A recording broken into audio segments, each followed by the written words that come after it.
Oi pessoal, bom dia. Estamos aqui na Regional hoje, dia 20 de junho, discutindo sobre o novo ensino médio, uma questão polêmica, mas a gente vai chegar a um consenso, montar um grupo de trabalho e vamos buscar uma educação melhor para todos nós.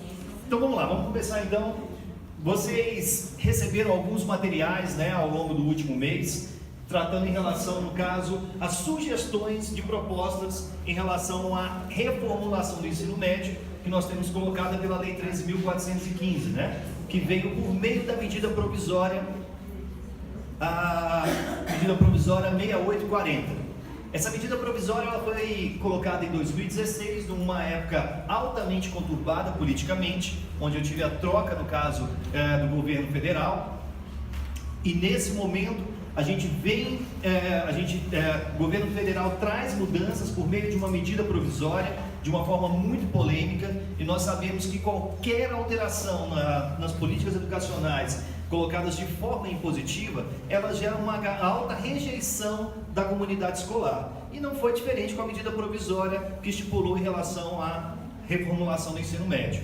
Então é uma contextualização, assim como a Luciana falou, que o DF em si não está acostumado. Os nossos documentos, tradicionalmente, são construídos de forma participativa e democrática, assim como o currículo em movimento, assim como a semestralidade, que iniciou os processos desde 2012 e entrou no Plano Distrital de Educação.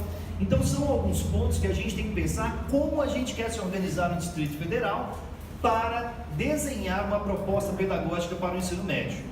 Então, dentro desse contexto, a gente traz a discussão para que realmente nós tenhamos tempo e construímos de forma coletiva e participativa uma proposta pedagógica para esse novo ensino médio. Nesse link, pessoal, você tem o bit.ly/ENSEDF, que você pode baixar essa apresentação, toda a coleção do Ensino Médio Debate, com 6 volumes. E eu peço também que vocês anotem esse linkzinho aqui, para fazer a avaliação do evento, para que os próximos fóruns a gente também possa adequar de acordo com as realidades, também as necessidades de cada um de vocês. Então está aberto para fazer críticas, sugestões, contribuições, solicitar alterações. Quem puder, entra posteriormente nesses 2 links, baixa o material e também faz a avaliação do fórum, para a gente estar sempre melhorando também essa forma de participação de toda a comunidade escolar. Bem, vocês receberam então no último mês essa coleção de textos que trazem algumas sugestões de discussão. Essas coleções são compostas de 6 volumes. Os primeiros volumes, pessoal, o primeiro traz em relação a uma cronologia mais recente das mudanças educacionais do ensino médio. A gente trata desde a CONAI, mas é muito importante a gente elencar que a reformulação ou a reforma do ensino médio, ela já vem sendo discutida muito antes da medida provisória, ela vem antes da CONAI em 2010, ela já estava prevista em relação à LDB de 96, assim como a base, até na Constituição de 88, tá certo? Outro ponto também, o segundo volume traz perspectivas para uma nova arquitetura. Diante do caso da lei que nós temos imposta, da Lei 13.415, que muda princípios da LDB, quais são as nossas possibilidades e perspectivas diante dos marcos legais atuais. E os outros 4 volumes trazem eixos como sugestão de proposta, certo? Para discussão, para debate. E aí muita gente até confunde algumas vezes, fala assim, poxa, mas a proposta está pronta? Isso é uma minuta, isso é uma diretriz? Não. O objetivo é fomentar o debate. Se a gente chega sem uma proposição, sem algo meio desenhado, meio nítido, para fomentar o debate, a gente acaba que fica nesses momentos só rodando, e não se produz algo que realmente queremos, tá bom? Então, são sugestões para debate, sugestões para fomentar as discussões, estão abertas a críticas e contribuições. Pode ser que no final do ano de 2018 ou 2019, a comunidade escolar fale, não é nada disso daqui. A gente quer um outro formato, a gente pensou em um outro formato. E é isso que a gente tem que dar espaço, para que todos realmente falem e proponham. Então, qual que é o objetivo do fórum? Não é elaborar diretrizes, não é elaborar uma orientação pedagógica, um OP. O que nós queremos fazer é desenvolver um processo inverso do que geralmente acontece com a implementação de políticas públicas ligadas à educação. O principal objetivo é que ao longo do ano de 2018, nós realizamos um plano de implementação. E nesse plano de implementação esteja todos os passos, o cronograma e os entes envolvidos para as necessárias mudanças que for definida pela comunidade escolar. Então, antes da gente começar a elaborar uma diretriz pedagógica, uma orientação pedagógica, a gente tem que pensar em todo o cronograma de debates sobre essa nova organização, o que nós queremos. Esse momento iniciou em 2016, nos fóruns com os estudantes, ele dá continuidade agora, mas ele se prolonga ao longo de todo o ano de 2018 e parte do ano de 2019, certo?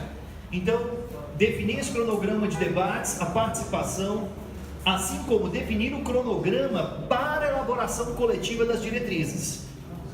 A partir do que nós queremos, sim, agora vamos ver quem está envolvido e quais vão ser as orientações das diretrizes curriculares, isso pensando a longo prazo.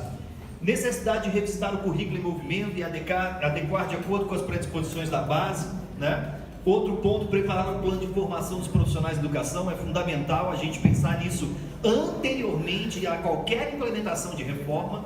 Primeiro a gente tem que trabalhar com um plano sólido de formação de professores antes de implementar alguma reforma ou mudança curricular, né? E vocês sabem que muitas vezes essas mudanças ocorrem de uma maneira meio destapanada e a gente vai implementando e vai fazendo a formação e vai fazendo a adequação de sistema, de escrituração e não dá certo. Então a gente tem que fazer essas previsões de forma antecipada. Adequar o sistema de escrituração, de matrículas, preparar os materiais pedagógicos, os materiais didáticos, né? Já que a gente tem, no caso, uma realidade em relação a bases, itinerários, e também planejar estratégias específicas para as unidades, por exemplo, do campo, que nós temos aqui, né? Unidades de socioeducação e as unidades com as demais particularidades. Pensar como é que isso vai ser implementado numa escola com 150 estudantes, como é que isso pode ser implementado numa escola com 2.500 estudantes de ensino médio. São realidades totalmente distintas. Então o objetivo, pessoal, mais uma vez, não é construir diretriz, não é construir uma orientação pedagógica, mas abrir o debate para que nós possamos, ao longo do ano de 2018, desenhar um plano de implementação com as ações, os cronogramas e todos os entes envolvidos nessa discussão, tá certo? Bem, qualquer proposta que a gente venha a construir de forma coletiva, participativa, ela deve se basear pelos nossos documentos norteadores: Constituição, o Plano Distrital de Educação, o Plano Nacional de Educação, que nós temos metas, temos estratégias a cumprir, assim como também a LDB, o nosso currículo em movimento e uma política pública implementada via PDE, que é a semestralidade. Então, qualquer proposta que venha realmente surgir, a gente tem que estar pautado, baseado nesses documentos norteadores da rede, que foram construídos de forma coletiva e participativa. Para a gente falar um pouco em relação a essas sugestões de debate, a gente traz um breve diagnóstico, mas já foi muito bem tratado, né? Pela Raquel, pelo Luiz, que a gente observa que acontece um funil ao longo da educação básica. O nosso processo de educação, ele é, por natureza, já excludente. Se a gente observa o número de escolas, né, presentes aqui no Paranoá, em São Sebastião, você vê que eu tenho um grande número de escolas atendendo ao início da educação básica, e isso vem afunilando no ensino médio. Por exemplo, aqui em termos de dados de São Sebastião, nós temos 25 unidades, né, em São Sebastião, apenas 3 de ensino médio. No Paranoá, 37 no total, unidades escolares, e apenas 4 de ensino médio. Então já é um processo naturalmente excludente, que a gente vem afunilando a movimentação, né, o fluxo desses estudantes ao longo da educação básica. Então a gente atende quase 100% das crianças de 6 a 14 anos, mas esse número vem despencando na última etapa da educação básica no ensino médio, certo? Quase um cenário de guerra. Nós perdemos aí um volume de 40, 35, algumas regionais 50% dos jovens que não finalizam o ensino médio. E as taxas de rendimento também, como foram abordadas, nós temos aí índices relativamente altos de reprovação. Esses índices são de 2017, a gente está gerando em torno aí de 2017 foram mais de 12 mil estudantes reprovados na rede, isso só no ensino médio, e quase 6 mil estudantes que abandonaram a escola. Então nós perdemos eles, ou eles saíram do fluxo, aproximadamente, pessoal, 19 mil estudantes do ensino médio, considerando que nós temos 79 mil em toda a rede.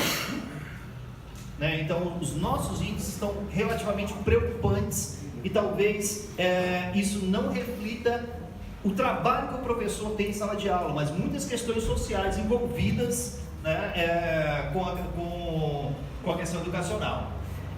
Essa imagem reflete bem o que nós estamos passando aqui no DF, né? De cada 100 estudantes que ingressam, que entram no ensino médio, que deveriam ingressar, né, 8 estão fora da escola. A gente tem até um índice relativamente baixo de estudantes que não estão matriculados, né, na idade correta de 15 a 17 anos.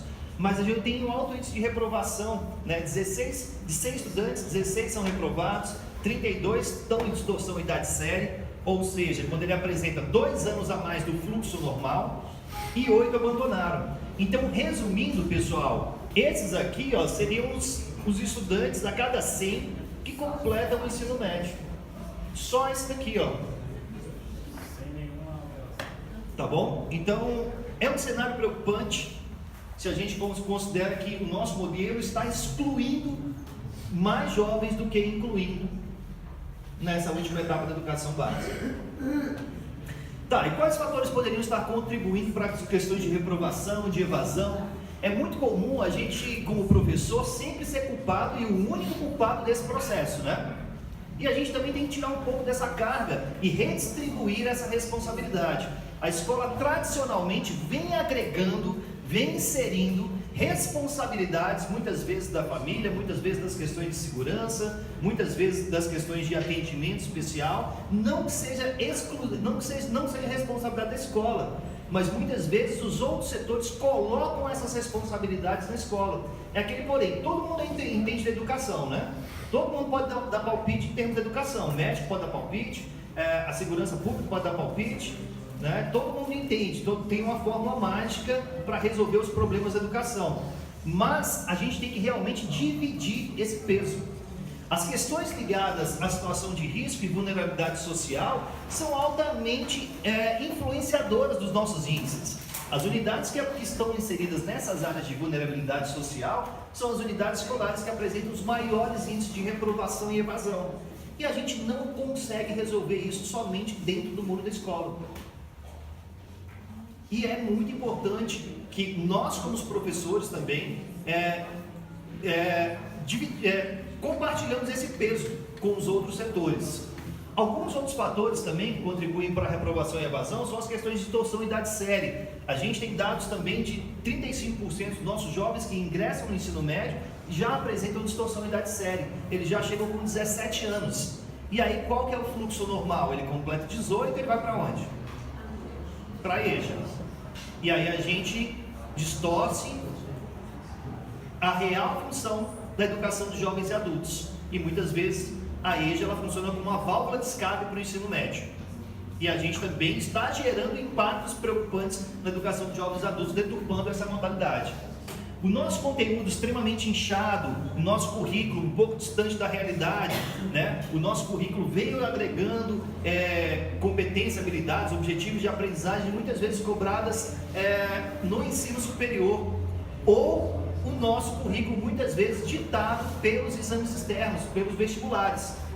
Então o nosso currículo do ensino médio ele vem inchando historicamente, e muitas vezes o estudante não consegue visualizar qual que é o significado do que ele está aprendendo, do que o professor está passando. A gente também precisa rever isso. Eu, como professor de biologia, vejo que muitas coisas que eu dou em sala de aula, o estudante não consegue observar o significado disso.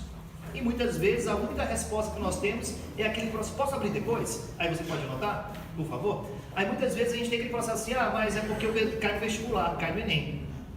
E talvez a gente tenha que inverter um pouco o processo, né? Não os vestibulares, os exames externos ditarem o nosso currículo, certo? E às vezes a gente vem gerando uma sobrecarga nos estudantes. É muito importante a gente falar que nós estamos num alto nível de suicídio nos jovens de 15 a 17 anos. Historicamente, nunca se teve tanto suicídio nesses jovens de 15 a 17. Vocês, como os professores, devem conhecer, né, casos de estudantes na sua unidade escolar que passaram por isso, ou amigos, né? Então, são fatores em termos de sobrecarga, muitas vezes, que a gente gera desses jovens sem um significado real para a vida. Outro ponto é pensar que o nosso currículo possibilita que o estudante tenha protagonismo, para que ele proponha quais seriam as atividades pedagógicas que ele gostaria de fazer, os projetos, né? Vocês desenvolvem projetos muito bons. Aqui no Paraná, em São Sebastião, a gente tem projetos de excelência, projetos de referência na rede. Como é que a gente pode inserir isso dentro do currículo, para que realmente eu promova o engajamento desses estudantes de uma maneira mais significativa? Um último ponto que a gente precisa também abordar também é as nossas práticas avaliativas. As nossas práticas avaliativas, elas são as mesmas, pessoal, de há pelo menos 6, 7 décadas, 8 décadas atrás. Os estudantes realizam 14 componentes curriculares obrigatórios. Se ele reprova em 3 componentes, ele tem que refazer todos os 14 novamente. Será que esse modelo também está adequado à realidade atual? Será que esse modelo está valorizando mais o insucesso dele do que o sucesso? Pô, ele fez 14 componentes, passou em 11, mas ele não passou em 3, ele tem que fazer os 14 novamente. Aí eu gero uma desmotivação para o professor, eu gero também uma desmotivação a abandonar a escola, isso gera uma sobrecarga em todo o sistema educacional, e a tendência dele, quando ele repete 2 vezes, é migrar para a EJA. Se ele repete um pouquinho mais, ou 1, 2, 3 vezes, ele abandona a escola.